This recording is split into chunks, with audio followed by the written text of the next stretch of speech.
Mummy ಸುಮ್ಮನೆ ಕೂತ್ಬಿಟ್ಟೆ? ಏನೋ ಕೇಳ್ಬೇಕು ಅಂತ ಬಂದಿರೋ ಹಾಗಿದೆ, ಅದೇನು ಅಂತ ಧೈರ್ಯವಾಗಿ ಕೇಳು. ಸೂಜಿ ಮದ್ವೆ ನಿಂತಿದ್ರಲ್ಲಿ ನಿಂದೇನಾದ್ರೂ ಕೈವಾಡ ಇದೆಯಾ? ಓಹೋ, ಪೋಸ್ಟ್ ಮಾರ್ಟಮ್ ಏನೋ ನಮ್ಮಪ್ಪನ್ ಫಿಟ್ಟಿಂಗಾ? ಯಾರ್ದಾದ್ರೂ ಫಿಟ್ಟಿಂಗ್ ಇಲ್ಲಿ. ಸೂಜಿ ಮದ್ವೆನ ನಿಲ್ಸೋದಕ್ಕೆ ನೀನೇನಾದ್ರೂ ಪಿತೂರಿ ಮಾಡಿದ್ಯಾ? ನೀನು ಅಲ್ಲೇ ಇದೆಯಲ್ಲಮ್ಮ.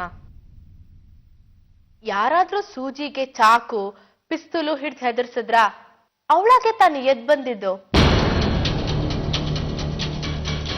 ಆದ್ರೂ ಸೂಜಿ ಮದ್ವೆ ನಿಂತಿದ್ರಲ್ಲಿ ನಿಂದೆ ಏನೋ ಕೈವಾಡ ಇದೆ ಅಂತ ನಮ್ಗನ್ಸ್ತಿದೆ. ರಾತ್ರಿ ಕಾರ್ ಪಂಚರ್ ಆದ ದಿನ ಸೂಜಿ ರಾಕೇಶ್ ಇಬ್ರು ರೆಡ್ ಹ್ಯಾಂಡ್ ಆಗಿ ಸಿಕ್ಬಿದ್ರು. ನಾನೇನಾದ್ರೂ ಅಲ್ಲಿರ್ಲಿಲ್ಲ ಅಂದಿದ್ರೆ ಸಿದ್ಧಾರ್ಥ್ ಸೂಜಿನ ಆ ಕ್ಷಣ ಹುಗ್ದು ಬಿಟ್ಟು ಹೋಗ್ತಿದ್ದ. ಸೂಜಿ ಬಗ್ಗೆ ನಂಗೆ ಅನುಮಾನ ಬಂದ್ರು ಅಲ್ಲೇನೋ ನಡೆದಿಲ್ಲ ಅನ್ನೋ ತರ ನಾನು ಸಿದ್ಧಾರ್ಥ್ ಕೇಳ್ದೆ. ಸಿದ್ಧಾರ್ಥ್ಗೆ ಸೂಜಿ ಬಗ್ಗೆ ಮನ್ವರಿಕೆ ಮಾಡ್ಕೊಟ್ಟೆ. ಅಷ್ಟೆಲ್ಲ ಮಾಡಿದ್ರು ನನ್ ಮೇಲೆ ಅನುಮಾನ ಪಡ್ತಿದ್ಯಲ್ಲಮ್ಮ. ಮಗಳಾಗಿ ನಿಮ್ ಮರ್ಯಾದೆ ಉಳ್ಸಕ್ಕೋಸ್ಕರ ನನ್ ಸಿದ್ಧಾರ್ಥ್ಗೆ ಕೊರಳೊಡ್ಡಿ ತಾಳಿ ಕಟ್ಕೊಂಡೆ.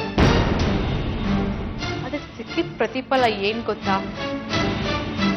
ನೋವು, ಸಂಕಟ, ಹೆತ್ತೋರಿಂದಲೇ ಅನುಮಾನದ ಇರಿತ. ಮಮ್ಮಿ, ಇದ್ ನಾನಾಗ್ ನಾನು ಅನ್ಕೊಂಡಿದ್ದಲ್ಲ. ಆ ಸರೋಜಾ ಸೂಜಿ ಮದ್ವೆ ನಿಂತೋಯ್ತರೋ ಸಿಟ್ಟಿನಿಂದ ಆಡಿದ ಮಾತು. ಅವಳು ಯಾರು?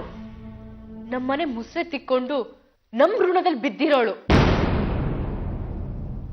ಅವಳು ನಿನ್ ಗಂಡ ಸಿದ್ಧಾರ್ಥ ನಮ್ ಸೂಜಿ ಬಿಟ್ಕೊಟ್ಟಿರೋ ಸೆಕೆಂಡ್ ಹ್ಯಾಂಡ್.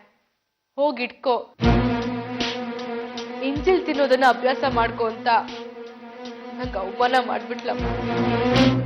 ಸಮಾಧಾನ ಮಾಡ್ಕೊಮ್ಮ, ಅಳ್ಬೇಡ. ನನಗ್ ನಿನ್ ಮೇಲೆ ಯಾವ ಅನುಮಾನನೂ ಇಲ್ಲ.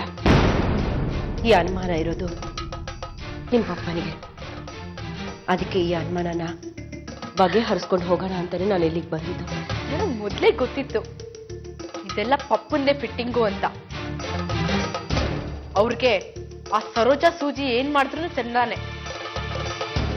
ಯಾಕೆಂದ್ರೆ ಅವರು ಅದೇ ತರ ಕೆಟ್ಟ ಸಂಬಂಧ ಇಟ್ಕೊಂಡು ಹಾಳಾಗಿದ್ದಾರಲ್ಲ, ಅದಕ್ಕೆ. ಏನ್ ಮಾತಾಡ್ತಾ ಇದೀಯ ನೀನು? ಯಾಕೆ, ಇದೇನ್ ಹೊಸ ಶಾಕೇನಲ್ವಲ್ಲ. ತುಂಬಾ ಹಿಂದೆನೆ ನಿಂಗೆ ಹೇಳಿದ್ದೆ ಪಪ್ಪಂಗೂ ಆ ಸರೋಜಗೂ ಅಕ್ರಮ ಸಂಬಂಧ ಇದೆ ಅಂತ. ನೀನ್ ನನ್ ಮಾತು ಎಲ್ಲಿ ಕೇಳ್ತೀಯ? ಪಪ್ಪ ನಿಂಗೆ ತುಂಬಾ ದ್ರೋಹ ಮಾಡ್ತಿದ್ದಾರೆ. ಅವತ್ತವರಿಬ್ರನ್ನ ಒದ್ದು ಓಡಿಸಿದ್ರೆ ನಾನು ಇವತ್ತಿಷ್ಟು ಹಿಂಸೆ ಅವಮಾನ ಪಡ್ತಿರ್ಲಿಲ್ಲ.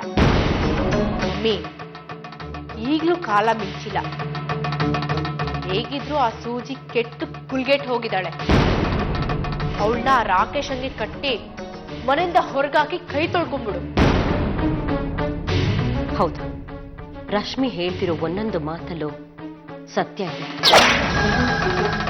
ಯಾವತ್ತೂ ಒಂದು ಹನಿ ಕಣ್ಣೀರ್ ಹಾಕ್ತಿದ್ದವಳು ಇವತ್ತಿಷ್ಟು ಗೋಳಾಡ್ತಿದ್ದಾಳೆ ಅಂದ್ರೆ ಅವಳ ಮನಸ್ಸಿನಲ್ಲಿ ಎಷ್ಟು ಗೊಂದಲ ಇರ್ಬೇಡ, ಅವಳು ಎಷ್ಟು ನೊಂದಿರ್ಬೇಡ. ಛೇ, ತಾಯಿಯಾಗಿ ನಾನು ಅವಳ ಭಾವನೆನ ಅರ್ಥ ಮಾಡ್ಕೊಳ್ಳೋದ್ರಲ್ಲಿ ಸೋತ್ ಹೋಗಿದ್ದೀನಿ. ಆಗಿದ್ದಾಯ್ತು, ಇನ್ಮೇಲಾದ್ರೂ ಅವಳನ್ನ ಪ್ರೀತಿಯಿಂದ ನೋಡ್ಕೋಬೇಕು. ಇರ್ಲಿ ಬಿಡು, ಇನ್ಮೇಲೆ ಈ ತರ ಆಗೋದಿಲ್ಲ. ನೀನ್ ಎಲ್ಲ ನೋವು ನಲಿವಿಗೂ ನಾನ್ ಸ್ಪಂದಿಸ್ತೇನೆ, ಆಯ್ತಾ?